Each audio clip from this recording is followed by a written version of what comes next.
Hello friends, welcome to MI's education lab. MI's education lab YouTube চ্যানেলে সকলকে স্বাগত। বন্ধুরা, আজকের ভিডিওটি অত্যন্ত গুরুত্বপূর্ণ হতে চলেছে, কারণ আমরা আর্ট অ্যান্ড কালচারের আজকে আমরা 9 নম্বর টপিকের উপরে কিন্তু ক্লাস করাবো। এর আগে কিন্তু অলরেডি আমরা 8টা ক্লাস করিয়ে দিয়েছি।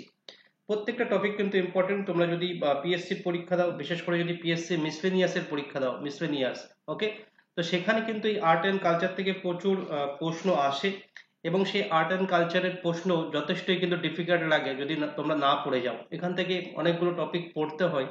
তো সেই একটা ছোট্ট অংশ কিন্তু আমরা নিয়ে এসেছি আজকের ক্লাসে, যার নাম হলো ভারতের বিভিন্ন রাজ্যের লোকসঙ্গীত। আমি এই ক্লাসটা কিছুদূর কিছুদূর করানোর পরে কিন্তু বেশ কিছু ইনফরমেশন দেবো আর্ট অ্যান্ড কালচার সম্পর্কে, সেটা কিন্তু একটু শুনে নিও। দেখো, এখানে বলা হয়েছে যে এক একটা রাজ্যের নাম লেখা আছে এবং সেই রাজ্যে কি কি লোকসঙ্গীত প্রচলিত আছে, সেটা কিন্তু এখানে যে ক্লাসের মূল বিষয় বা টপিকের মূল বিষয়। যেমন আমাদের রাজ্য পশ্চিমবঙ্গ, তো এই পশ্চিমবঙ্গের কি কি লোকসঙ্গীত চালু আছে সেটা যদি আমরা জানতে চাই, তাহলে আমরা বলবো যে বাউল, গম্ভীরা, ভাটিয়ালি, ঝুমুর এবং আগমনী, এই সমস্ত লোকসঙ্গীত কিন্তু চালু আছে পশ্চিমবঙ্গে। আসাম রাজ্যে বিহু গান,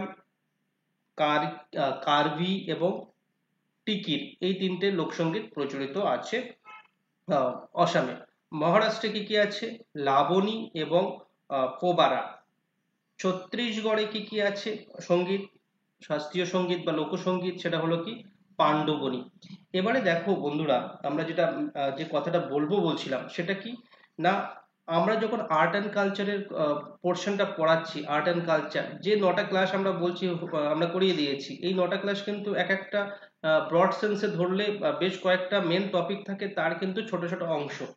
আর্ট অ্যান্ড কালচার আমাদেরকে পড়তে গেলে আমাদেরকে যে জিনিসগুলো কভার করতে হয়, তার একটা বড় পোর্শনে আছে মিউজিক, মিউজিক বা সঙ্গীত, ওকে, মিউজিক বা সঙ্গীত। আর কি আছে?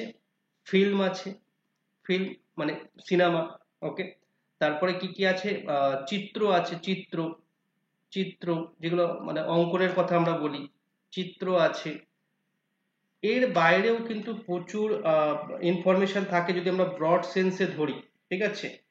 সঙ্গীতের এবার এর ভিতরে কিন্তু আরো অনেক জিনিস থাকে, সঙ্গীতের ভিতরে অনেক জিনিস থাকবে। কি কি থাকবে সেটা কিন্তু আমরা অন্য একটা ভিডিওতে বলে দেবো, বাট আমরা মেন যে টপিকগুলো ব্রড সেন্সে আমরা ভাগ করে দিচ্ছি। দেখো, ডান্স আছে, ডান্সের মধ্যে তোমরা জানো যে কোন রাজ্যের কি ধরনের নৃত্য প্রচলিত আছে, আহ, তাদের যে এক্সট্রা ইনফরমেশন বা ধ্রুপদী নৃত্য কোনগুলো, সেই কোন কোথায় কোথায় কোন নৃত্য আহ, করা হয় বা কোন নৃত্যের সঙ্গে কারা যুক্ত, সেইগুলো আছেই, ওকে। এবার আর কি কি টপিক থাকতে পারে না, ড্রামা থাকতে পারে, নাটক, drama and theatre, okay, and theatre, drama and theatre, এটা কিন্তু থাকবে। এটা হলো নাটক এবং থিয়েটার যাকে আমরা বলি, ওকে। আর যে টপিকগুলো থাকার বিষয় সেটা কিন্তু আমরা বলতে পারি। দেখো, এই নাটকের মধ্যে ভারতের বিভিন্ন রাজ্যের যে লোকনাট্য আছে বা যাত্রা আছে, সেইগুলো কিন্তু আমাদেরকে পড়তে হবে। বিখ্যাত যে নাটক এবং সেই নাটকের নাট্যকার, মানে কারা কোন নাটক রচনা করেছেন, সেগুলো কিন্তু পড়তে হবে। আমাদের পশ্চিমবঙ্গের বিখ্যাত যে নাট্যমঞ্চ আছে বা প্রতিষ্ঠা, সেই নাট্যমঞ্চের প্রতিষ্ঠাকারী ইত্যাদি ইত্যাদি আমাদেরকে কিন্তু জানতে হবে। এবং তার সাথে সাথে যে ভারতের সাংস্কৃতিক যে গঠন সমূহ আছে, ওকে, সেইগুলোও কিন্তু আমাদেরকে জানতে হবে। মানে একটা ব্রড সেন্স কিন্তু আছে এই আমাদের আর্ট অ্যান্ড কালচার যে জিকেস, তার মধ্যে। এবং এই যে চিত্র বললাম, যেটাকে আমরা কি বলছিলাম, পেইন্ট, ওকে, পেইন্টিং বা পেইন্টিংই বলো, পেইন্টিং, সেটা আমরা বললাম। চিত্রের মধ্যেও তো আমরা যেমন পশ্চিমবঙ্গের চিত্র নিয়ে পড়বো, আহ, আঞ্চলিক চিত্রকলা মানে যেটা ফক পেন্টিং হয়, সেইগুলি নিয়ে পড়বো। তার সাথে সাথে আমাদের যে টোটাল ভারতবর্ষে এবং পৃথিবীর যে বিখ্যাত চিত্রকর এবং তাদের যে সৃষ্টি, সেগুলো কিন্তু আমরা পড়বো, ওকে। তো ভারতবর্ষেরও যেমন পড়তে হবে, বিভিন্ন দেশেরও কিন্তু আমাদের তার সাথে সাথে পড়তে হবে, কারণ আমরা মিসলেনিয়াস পরীক্ষার সময় দেখেছি যে শুধু ভারতবর্ষের নয়, এটা কিন্তু পৃথিবীর বিশ্বের ইনফরমেশন চাই, ওকে। তার সাথে সাথে আমাদের আর্কিটেক্ট পোর্শনটা দেখতে হবে। আর্কিটেক্ট পোর্শনটাও, সেটাও কিন্তু ভারতবর্ষ এবং বিশ্বের বিভিন্ন যে আর্কিটেকচার গড়ে উঠেছে, স্থাপত্য, শিল্পকলা যেগুলো গড়ে উঠেছে, সেগুলো কিন্তু আমাদেরকে জানতে হবে। ক্লিয়ার? মধ্যযুগ, প্রাচীন যুগ, আধুনিক যুগ, সেই সমস্ত যুগে যে সমস্ত স্থাপত্য আর্কিটেকচার যে স্ট্রাকচার গড়ে উঠেছে সেইগুলো আমাদেরকে কিন্তু জানতে হবে। এবং তার সাথে সাথে আমাদের আরো অনেক কিছুই, যেটা পৃথিবীর সপ্তম আশ্চর্য যেটা আছে, seven wonders of the world, সেটা কিন্তু এই স্থাপত্যের মধ্যে আসবে এবং সেটা কিন্তু আমাদেরকে জানতে হবে। এবং পৃথিবীর বিভিন্ন প্রান্তে যে সমস্ত এই স্ট্রাকচার গড়ে উঠেছে সেগুলো কিন্তু আমাদেরকে এই আর্ট অ্যান্ড কালচারের মধ্যে একটা পার্ট হিসেবে কিন্তু আমরা দেখব। ওকে। এছাড়া আমরা এই যে ফিল্ম বললাম, ফিল্মের মধ্যে কিন্তু শুধু ফিল্ম বললে হবে না, একসাথে আমাদেরকে ফিল্ম পোর্শনটা তো আছেই, তার সঙ্গে আমাদের রেডিও, ওকে, রেডিও পোর্শন, এবং তার সাথে সাথে টেলিভিশন পোর্শনটাও কিন্তু আমরা ফিল্মের সাথে যুক্ত করে দেবো। তাহলে একসাথে আমরা বলবো যে রেডিও, টিভি এবং ফিল্ম, এই একটা ব্রড একটা মানে পোর্শনটা কিন্তু আমাদেরকে জানতে হবে, অর্থাৎ চলচ্চিত্র। ওকে। রেডিওর মধ্যেও আমাদের সেই অল ইন্ডিয়া রেডিও থেকে শুরু করে বাকিগুলো জানতে হবে, দূরদর্শন, টিভির মধ্যে আমরা দূরদর্শন সম্পর্কে একটা ডিটেলস ইনফরমেশন জানবো, ইত্যাদি ইত্যাদি। এবং একটা বড় পোর্শন জুড়ে কিন্তু আছে যেটা, সেটা হলো কি না, লিটারেচার, সাহিত্য। লিটারেচার থেকে কিন্তু প্রশ্ন আসে এবং আমি কিন্তু অলরেডি কয়েকটা ক্লাস করে দিয়েছি। ওকে। এই লিটারেচার কিন্তু একটা ব্রড অংশ। এটা আমাদের ইন্ডিয়ার লিটারেচার, মানে আমাদের দেশের, এবং ওয়ার্ল্ডেরও লিটারেচার কিন্তু আমাদেরকে সাইমেন্টেনিয়াসলি পড়ে যেতে হবে। ইন্ডিয়ার মধ্যে মেনলি আমাদের বাংলার যেটা বাংলা সাহিত্য, এবং ওয়ার্ল্ডের মধ্যে আমাদের ইংরাজি সাহিত্য, এই বাংলা এবং ইংরাজি সাহিত্যই মেনলি কিন্তু আমরা পড়ে যাব। এবং এই বাংলা এবং ইংরাজি সাহিত্যের মধ্যে কবি, তারপরে নাট্যকার, তারপরে বিভিন্ন ঔপন্যাসিক থেকে শুরু করে একটা ডিটেলস কিন্তু পোর্শন আছে। যেটা আমি এই কথাগুলো কেন বলছি, কারণ এই আর্ট অ্যান্ড কালচারের জিকের নামে আমরা কিন্তু একটা পুরো আইডিয়া পাই না যে আমাদের কি পড়তে হবে। আমরা কিন্তু স্টুডেন্টের সাথে, মানে স্টুডেন্টের মেন্টালিটি আমরা দেখেছি, আর্ট অ্যান্ড কালচার জিকে মানে তারা বোঝে ওই হাতে গোনা 10-15টা টপিক, যে কার ছদ্মনাম কি, কার লেখা কি, ইত্যাদি ইত্যাদি, এইগুলো কিন্তু তারা বোঝে। কিন্তু সেগুলো কিন্তু একটা ছোট পার্ট, মেন পার্টগুলো কিন্তু যেগুলো বললাম, ওকে, যে মিউজিক পড়তে হবে, ফিল্ম পড়তে হবে, পেন্টিং পড়তে হবে, লিটারেচার পড়তে হবে, ডান্স পড়তে হবে, ড্রামা অ্যান্ড থিয়েটার পড়তে হবে, আর্কিটেক্ট পড়তে হবে, এবং তার সাথে সাথে রেডিও, টিভি, ইত্যাদি ইত্যাদি কিন্তু পড়তে হবে। এইগুলোই কিন্তু আর্ট অ্যান্ড কালচারের ডিটেলস সিলেবাস, ঠিক আছে। এবার এর মধ্যে অনেক কিছু আছে, সেগুলো আমরা পার্ট বাই পার্ট পড়ে নেবো। বাট মেন যদি সিলেবাসের কথা বলো, অনেকে জিজ্ঞাসা করছিল যে আর্ট অ্যান্ড কালচার থেকে কি পড়তে হবে অ্যাকচুয়ালি, তার সিলেবাস কিন্তু এই বলে দিলাম। এবার আজকে যেটা আমরা পড়ছি, যে ভারতের বিভিন্ন রাজ্যের লোকসঙ্গীত, এই বিভিন্ন রাজ্যের লোকসঙ্গীত কিন্তু এই যে মিউজিক বা সঙ্গীতের একটা ছোট্ট পার্ট। আমি যদি বলি টোটাল মিউজিকটা 100%, তাহলে এই ভারতের বিভিন্ন রাজ্যের লোকসঙ্গীত এটা 20% বলতে পারি, মানে একটা 1/5 অংশ। আরো কিন্তু মিউজিক সম্পর্কে অনেক কিছু আছে যেগুলো পড়তে হয়। ওকে। সেগুলো আমরা কোনো ভিডিওতে আলোচনা করে দেবো। দেখো, কর্ণাটকের, আশা করছি কি বলতে চাইছি সেটা বুঝে গেছো। কর্ণাটকের যে লোকসঙ্গীত সেটা কিন্তু ভবগীতি এবং জন পদগীতি নামে পরিচিত। এবং তার সাথে বলে রাখি, যারা আমাদের এই পিডিএফটা কিন্তু তোমরা আমাদের কোর্সে পেয়ে যাবে, ঠিক আছে। এই সম্পর্কে আমি পরে বলছি, এবং কোর্স সম্পর্কেও পরে বলছি, ক্লাসটা একটু করিয়ে নিই। দেখো, পাঞ্জাব যেটা, সেই পাঞ্জাব রাজ্যের যে সঙ্গীত, সেটাকে আমরা বলছি টপ্পা, ভাংড়া, জুগনি। রাজস্থান রাজ্যের সঙ্গীত হলো মান্ডো এবং পানিহারি। বিহার রাজ্যের সঙ্গীত হলো সোহার এবং সুমানগলি। ওকে। ঝাড়খণ্ডের হলো দমকাচ এবং ঝুমার।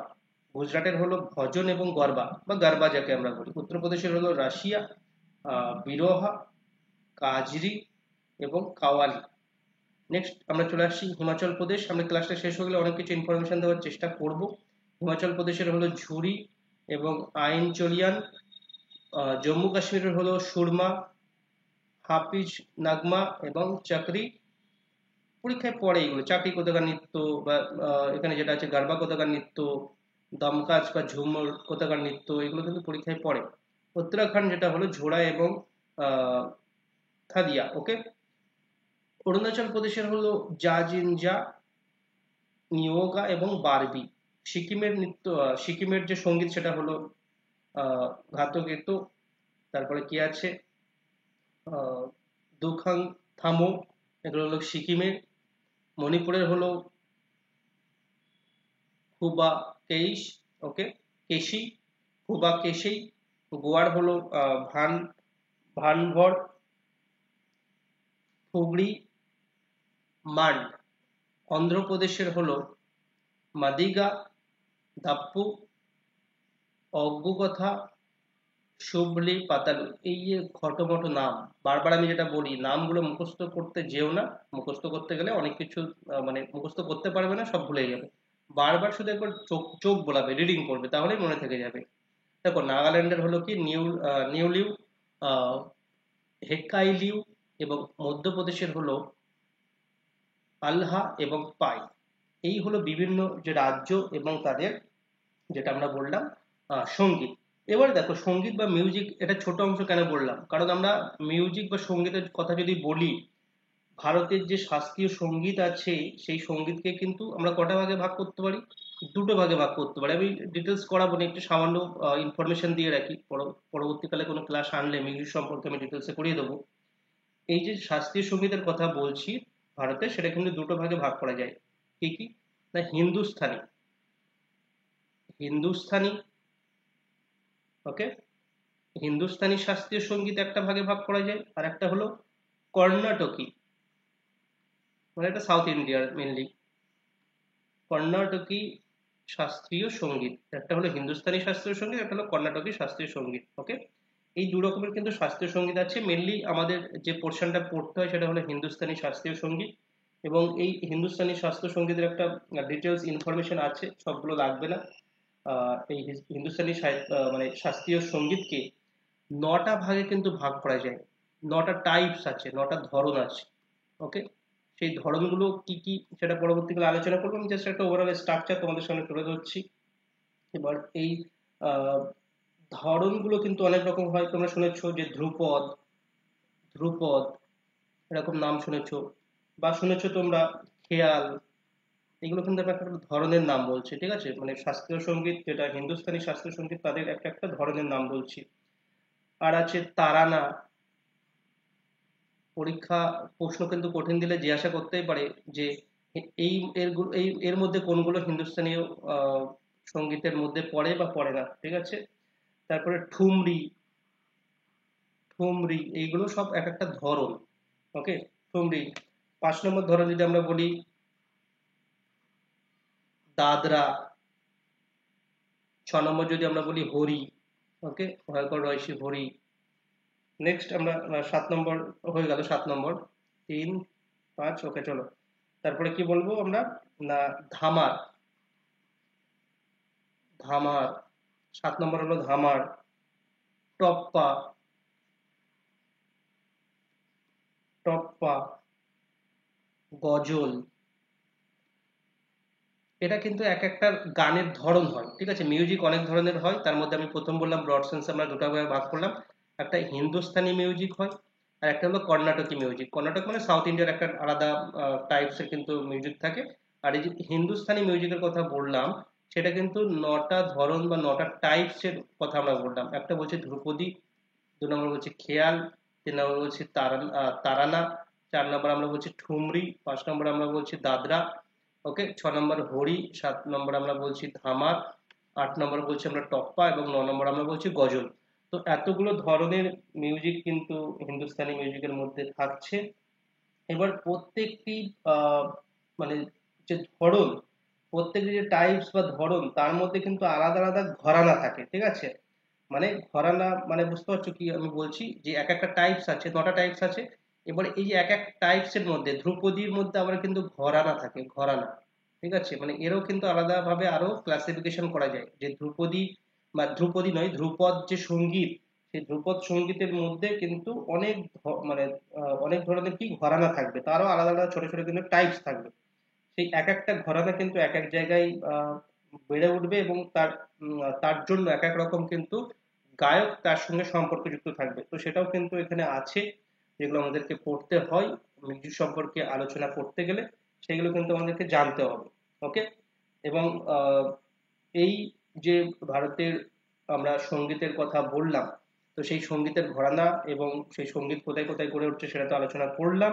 এবং তার সাথে সাথে আমাদের যে অল ইন্ডিয়ার কথা বললাম, কিন্তু বাংলার বা ওয়েস্ট বেঙ্গলের, বাংলার যে অনেক রকম কিন্তু লোকগীতি আছে, ঠিক আছে, লোকসঙ্গীত আছে, লোকসঙ্গীত আছে। এই আগেরগুলো আমি যা বললাম সেটা আলাদা। এবার এই যে বাংলার লোকসঙ্গীত, এটাও কিন্তু এই মিউজিকের মধ্যে পড়ে, ঠিক আছে, যেটাকে আমরা ইংরেজি বলবো যে ফক মিউজিক।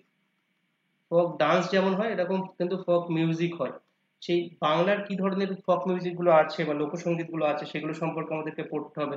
যেমন আমরা এখানে প্রথমেই কিন্তু পড়েই নিলাম, দেখো এই যে বললাম পশ্চিমবঙ্গের লোকসঙ্গীত হলো বাউল, গম্ভীরা, ভাটিয়ালি, ঝুমুর, আগমনী।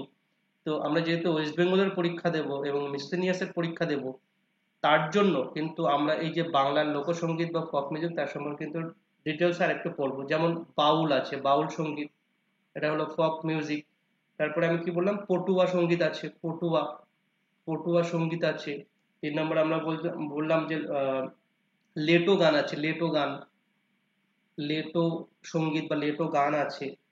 আর কি পড়লাম একটু আগে, গম্ভীরা পড়লাম, গম্ভীরা, গম্ভীরা সঙ্গীত পড়লাম। ভাদু গান আছে, ভাদু গান। ওকে, এগুলো কিন্তু সব একটা একটা সঙ্গীত, এটা ওয়েস্ট বেঙ্গলের সঙ্গীতের কথা বলছি। টুসু গান আছে, এগুলো সব লোকসঙ্গীত, পপ মিউজিক, টুসু গান। ওকে, ঝুমুর আছে, ঝুমুর, ঝুমুর আছে, ঝুমুর। আর কি আছে না, আরো অনেক কিছু কিন্তু আছে, যেটা একটু আগে আমরা বলেছিলাম ভাটিয়ালি, ভাটিয়ালি, ভাটিয়ালি। তাহলে এইগুলো সব পশ্চিমবঙ্গের পশ্চিমবঙ্গের কি গান না, পশ্চিমবঙ্গের হলো লোকসঙ্গীত। ওকে, এবার এই এক একটা গান সঙ্গীত পশ্চিমবঙ্গের আবার কোন কোন জেলায় গেছে সেগুলোও কিন্তু আমাদেরকে জেনে রাখতে হয়। ক্লিয়ার? যেমন যদি বলো বাউল সঙ্গীত, বাউল সঙ্গীত কিন্তু কোনো পার্টিকুলার জায়গা নয়, বাংলার বিভিন্ন গ্রাম অঞ্চলে কিন্তু বাউল সঙ্গীত দেখা যায়, কোনো একটা পার্টিকুলার জায়গার মধ্যে সীমাবদ্ধ নয়। যেমন পটুয়া সঙ্গীত যদি বলো তাহলে মেনলি এটা দেখবে যে বীরভূম, যাদের বীরভূমের দিকে বাড়ি আছে তারা দেখবে এই পটুয়া সঙ্গীত শুনতে পাবে। বীরভূম, পশ্চিম মেদিনীপুর, ওকে, পশ্চিম মেদিনীপুর, তারপরে আর কি আছে, মুর্শিদাবাদ, মুর্শিদাবাদ, বর্ধমান, এইসব জায়গায় কিন্তু পটুয়া সঙ্গীত দেখতে পাওয়া যায় বা শুনতে পাওয়া যায়।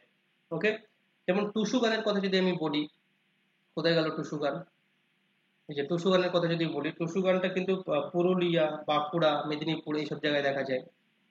ক্লিয়ার? ভাদু গান যদি আমি বলি, ভাদু গানটাও কিন্তু সেই ওই একই মানে বেল্টে, মানে পুরুলিয়া, বাঁকুড়া, মেদিনীপুর এইসব জায়গায় কিন্তু দেখতে পাওয়া যায়, এবং তাদের এক একটা কিন্তু বিষয় আছে যে কিভাবে গান গাওয়া হয় ইত্যাদি ইত্যাদি। তো আমি অত ডিটেলসে যাচ্ছি না, বাট এই বেসিক এগুলো কিন্তু আমাদেরকে পড়তেই হবে, ঠিক আছে। বিভিন্ন যে মানে ভক্তি গীত আছে সেটাও কিন্তু মিউজিকের মধ্যে পড়ে। ক্লিয়ার? তো এইগুলো কিন্তু আমাদেরকে জানতে হবে। তার সাথে সাথে সঙ্গীত যখন আমরা পড়বো সেই সঙ্গীতের বিভিন্ন রকম তাল আছে, তাল এবং মাত্রা, সেগুলো আমাদেরকে জানতে হবে। আমি কিন্তু এখানে মানে ডিটেলসে বলছি না, কি কি পড়তে হবে তার একটা ওভারঅল আইডিয়া দিচ্ছি, যেহেতু আজকের টপিকটা ছোট, তার সঙ্গে কিন্তু আমি বাকি আলোচনাটা একটু করে নিচ্ছি, ঠিক আছে।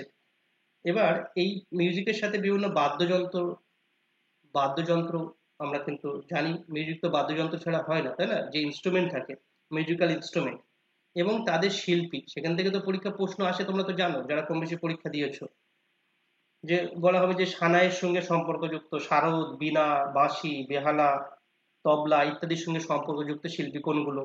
তোমাকে প্রশ্ন তুলে দিয়ে জিজ্ঞাসা করবে, ওস্তাদ আমজদ আলী খান, ওস্তাদ, ওস্তাদ আমজদ আলী খান নিম্নলিখিত কোন বাদ্যযন্ত্রের সাথে সম্পর্কযুক্ত? তো সঠিক উত্তর হবে সরোদ, ঠিক আছে, সরোদ। তো এইভাবে কিন্তু তোমাকে প্রশ্ন জিজ্ঞাসা করবে, সেটাও কিন্তু এখানে আমাদেরকে পড়তে হবে। ক্লিয়ার? কি কি পড়তে হবে আমি ডিটেলস এখানে বলে দিচ্ছি, যদি কোনোদিন সময় হয় আমি ডিটেলসেই পড়িয়ে দেবো এক এক করে, যাতে কোনো রকম সমস্যা না পড়তে হয়। তবে সবগুলো ইউটিউবে পড়ানো যায় না, এত টাইম মানে থাকে না, কারণ একটা জিনিস নিয়ে এতগুলো রেগুলার ক্লাস দিলে দেখবে যে আর তোমাদের ইন্টারেস্ট হারিয়ে যাবে। তো এগুলো কিন্তু কি কি পড়তে হবে সেটুকু আমি হেল্প করে দিচ্ছি। ওকে, তো এই হলো আমাদের ওভারঅল মিউজিকের। আরো অনেক বিষয় আছে, মেন মেন বিষয়গুলো কিন্তু আমি বলে দিলাম, মিউজিক সম্পর্কে এতগুলো পড়তে হয়। ক্লিয়ার? এবার যারা বলছিলে যে পিডিএফটা কিভাবে পাবে, দেখো পিডিএফ পেতে গেলে আমাদের এমএস এডুকেশন ল্যাব অ্যাপটা ডাউনলোড করতে হবে, করে এই যে ডব্লিউবিপিএসসি এক্সাম আছে তার মধ্যে যাও, সেখানে দেখবে যে অনেক কোর্স দেওয়া আছে, তার মধ্যে নিচে দেখো আর্ট অ্যান্ড কালচার যে কোর্স, সেটার মধ্যেই কিন্তু পিডিএফটি পেয়ে যাবে। ওকে, এবার যারা পিএসসি ক্লাসশিপ, পিএসসি মিসলেনিয়াস বা পিএসসি ফাউন্ডেশন কোর্সে ভর্তি হতে চাও তারা এখান থেকে ক্লিক করে অ্যাডমিশন নিয়ে নিতে পারো। ওকে, তো আজকের ক্লাসটি এখানে শেষ করছি, ক্লাসটি শেষ হতে দেখার জন্য সকলকে অসংখ্য ধন্যবাদ, থ্যাংক ইউ।